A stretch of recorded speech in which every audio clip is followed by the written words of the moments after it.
Raising resilient kids, teaching children to handle criticism positively. In a world where feedback, both constructive and critical, plays a key role in personal growth, it's essential to raise children who can handle criticism constructively.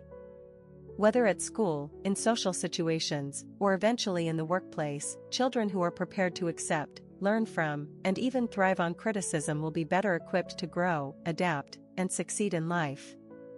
By guiding children in building a positive relationship with feedback, parents and educators help develop resilience, open-mindedness, and self-confidence in the face of challenges.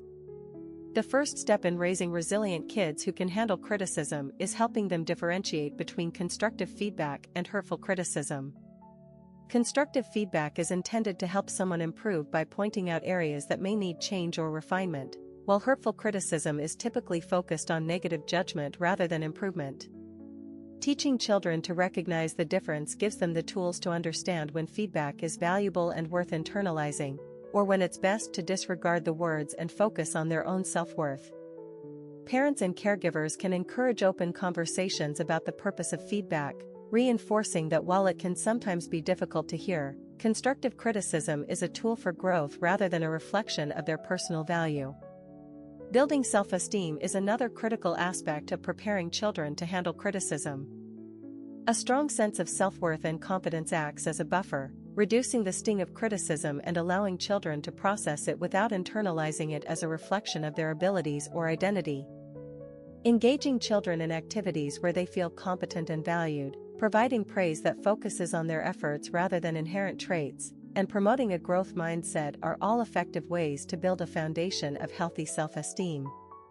When children view their abilities as improvable rather than fixed, they are more likely to see criticism as an opportunity for learning rather than a personal failing. Encouraging children to ask questions about the feedback they receive is also beneficial. When criticism comes, children should feel empowered to understand it better by asking clarifying questions like, "How can I improve?" or "What could I have done differently?"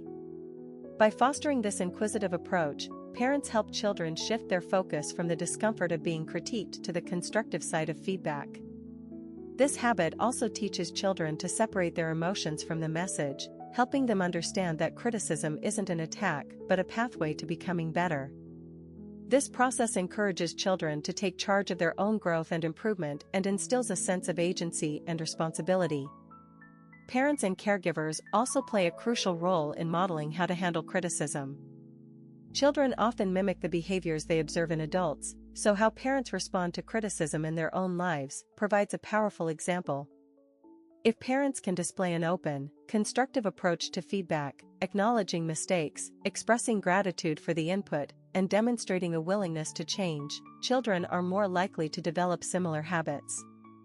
By viewing criticism as an opportunity rather than a threat, parents can help normalize the experience for their children. Moreover, helping children regulate their emotions when receiving criticism is key to managing their response. Criticism can evoke a variety of emotions, from embarrassment to frustration to defensiveness. Parents can teach emotional regulation skills by practicing techniques such as deep breathing, counting to 10, or stepping away momentarily to process their emotions. Discussing feelings openly also helps children identify the emotions that criticism stirs up, making it easier for them to address those feelings constructively. With emotional regulation techniques in their toolkit, children can take criticism in stride, remain calm, and focus on what they can learn from it. Finally, encouraging a positive self-reflection habit in children helps them incorporate feedback thoughtfully. After receiving criticism, parents can guide children in reflecting on what they've learned, how they can apply it, and any small steps they might take to improve. This reflection turns criticism into a structured, actionable experience, making it a natural part of their learning process rather than a moment of discomfort or self-doubt. In a world where criticism is unavoidable, teaching children to accept and handle it positively is one of the greatest gifts a parent can provide.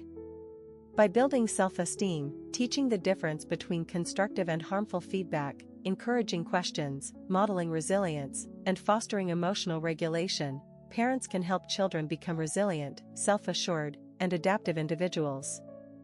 These skills will not only benefit them throughout their childhood and adolescence, but will also empower them as adults, giving them the ability to take feedback gracefully and use it to achieve their full potential.